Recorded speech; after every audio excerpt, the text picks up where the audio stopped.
The Ronde van Vlaanderen, or Tour of Flanders as it's otherwise known, is a race of epic proportions in every way. 12 of the steepest of climbs, laden with the thickest of cobbles, and not to mention hordes of some of the most passionate fans in cycling. Riders need to be in the form of their lives to even come close to winning here, especially with the return of the treacherous Muur van Gerardsbergen back after 5 years away. Also back after missing Gent-Wevelgem through illness, defending champion Lizzie Deignan. Yeah, I'm still not on top form, but I'm here to do a job for the team, and I'm capable of doing that even at 90%. The season's long and I'm not too panicked yet. Health comes first at the end of the day. We have several riders who are really doing well and also suits to this kind of racing.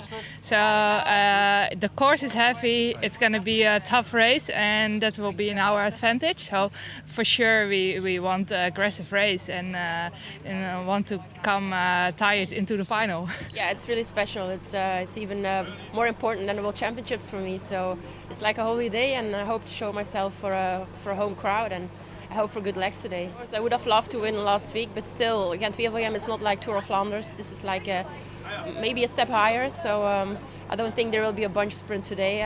So yeah, we have to see and wait for the race.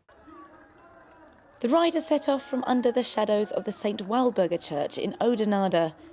Most would see the city again after the opening 40-kilometre loop, but far fewer would make it all the way back again for the finish after 153 kilometres. By the time they reached the famous Muur-Kapelmuur, the numbers had already been whittled down by the 6 previous climbs. Amy Pieters, UCI Women's World Tour leader Elisa Longo-Borghini and Ashley Moolman-Pasio took the favourable lines to maintain a position at the front. Reaching a maximum gradient of 19.8%, the climb is as steep in gradient as it is steeped in history. The trio at the front still led as they took the final right turn up to the famous chapel. No salvation to be had though. Here the Muur reached its most arduous point. Over and onto a rare flat section, ideal time then for a track cyclist to strike. Lisa Klein jumped out of the pack with 59 kilometres to go, but it was short-lived. Rosanne Schlick had more success. The Dutchwoman has become a crucial component to Team Sunweb's spring campaign, and she proved it again here, racking up over 1.5 minutes on the rest. Elise Delzen gave chase, but the peloton regrouped at the Pottelberg. Orica Scott and Boels Dolmans took control. They picked up Delzen by the top and scooped up Schlick before the next and 9th climb, the Canaryberg. It was Kasia Niewiadoma who first sparked into action on the kilometre-long climb, springing up the right-hand side and taking Moolman-Pasio with her. A host of only the most elite could match her tempo, stretching and tearing the group into pieces. 35 kilometres to go, including 3 climbs, 2 of them cobbled. Amy Pieters looked to shake off a few more opponents. Niewiadoma wouldn't be one of them. But neither spotted Lucinda Brand around the outside. With a turn of speed like that, she was right to check the damage. It took a world champion, Amelie Diedrichsen, on full domestique duty to close Brand down. On the Kreuzberg, it was a couple of familiar faces that set the marker. Niewiadoma and Pieters yet again battling at the front. They led over the top but remained there for mere seconds. Pieters' teammate Anna van der Breggen flying off the ascent around the outside of the bend. In one single swooping move, a quartet formed. Van der Breggen, a quick-witted Niewiadoma, and 2 former Flanders champions, Annemiek van Vleuten and Longo-Borghini. The splinter groups behind joined forces. Lottie Kopecky, a lone Lotto Soudal rider in the form of her season so far. The leaders gained 30 seconds. Then the penultimate climb, the Oude Quermont. A triple threat, long for a Flemish berg at 2.2 kilometres, relentlessly uphill and cobbled for the majority of the distance.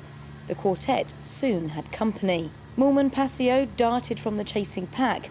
Van Vleuten began to falter, but just as it seemed that a bridge across had been made, the momentum switched again. Van Vleuten regained what she had lost. Moolman-Pasio was drawn back to the chasers. Van Dijk, with no other Team Sunweb riders ahead, began a new attempt to catch the leaders. with their teammates forcing the pace at the front of the group. Team Sunweb's Corinne Rivera and Cervelo Bigler's Cecily Uttrup Ludwig held on at the back. Making a catch somewhat difficult yet again was the Olympic champion. Van der Breggen hit a rhythm at the crest of the Quermont that divided the four into two, but not for long. At the run into the Patersberg, Longo Borghini readied herself. It was her last chance for a solo break, but at the base of the climb, the Wiggle High 5 rider was hit by a jammed chain. Van Vleuten reaped the benefit, immediately attacking on the lower slopes. The Patersberg, not only a challenge as the 12th of 12 climbs, also reaches a gradient of 20.3% in places. Van Dijk continued to tow the chasers on the final climb. At the top, Van Vleuten couldn't maintain her early effort and slipped back. Only 3 rounded the turn to the finish together. The chasers closed in. With 3 fast teammates behind her, Van der Breggen sensed more than one option for a Boels-Dolmans win. The radio to the team car would have told her the same. The Boels rider, several times the architect of this escape, stopped taking turns on the front. Behind, the teams readied themselves for a big sprint finish, the fast women staying out of trouble and saving their legs while their teammates recouped the lost ground. Despite the cooperation of the others, without Van der Breggen's impetus, the lead of the front group dwindled, and it was brought back. At the Flamme Rouge, 19 riders were in contention for the win. Van Dijk, who had well and truly done her service for her team, pulled aside. Dynan opened the sprint early. Rivera started her push with 250 metres to go. Boels-Dolmans were unable to organise the lead-out that they wanted. Blaak tried to come through. Van Vleuten was blocked in. Teammate Gracie Elvin found some space by the barrier, but head down to the line. It was another Rivera victory, her second Women's World Tour win of the season. And it's clear you don't win Flanders without giving everything you've got. Elvin and Blaak rounded out the podium. All day we were working really well in positioning, and Roseanne was in the break, ahead of the Canaryberg, so that was in a good position for us. And then Lucinda did everything to bring it as close as possible for the Quermont, and then, for the final, Ellen, was incredible helping to pull that breakaway back. There are much more races coming up. I see. I keep fighting, and we just race as a team like always. And I think the results will come. On the moment, I'm disappointed, but tomorrow I will be happy. I think. Yeah.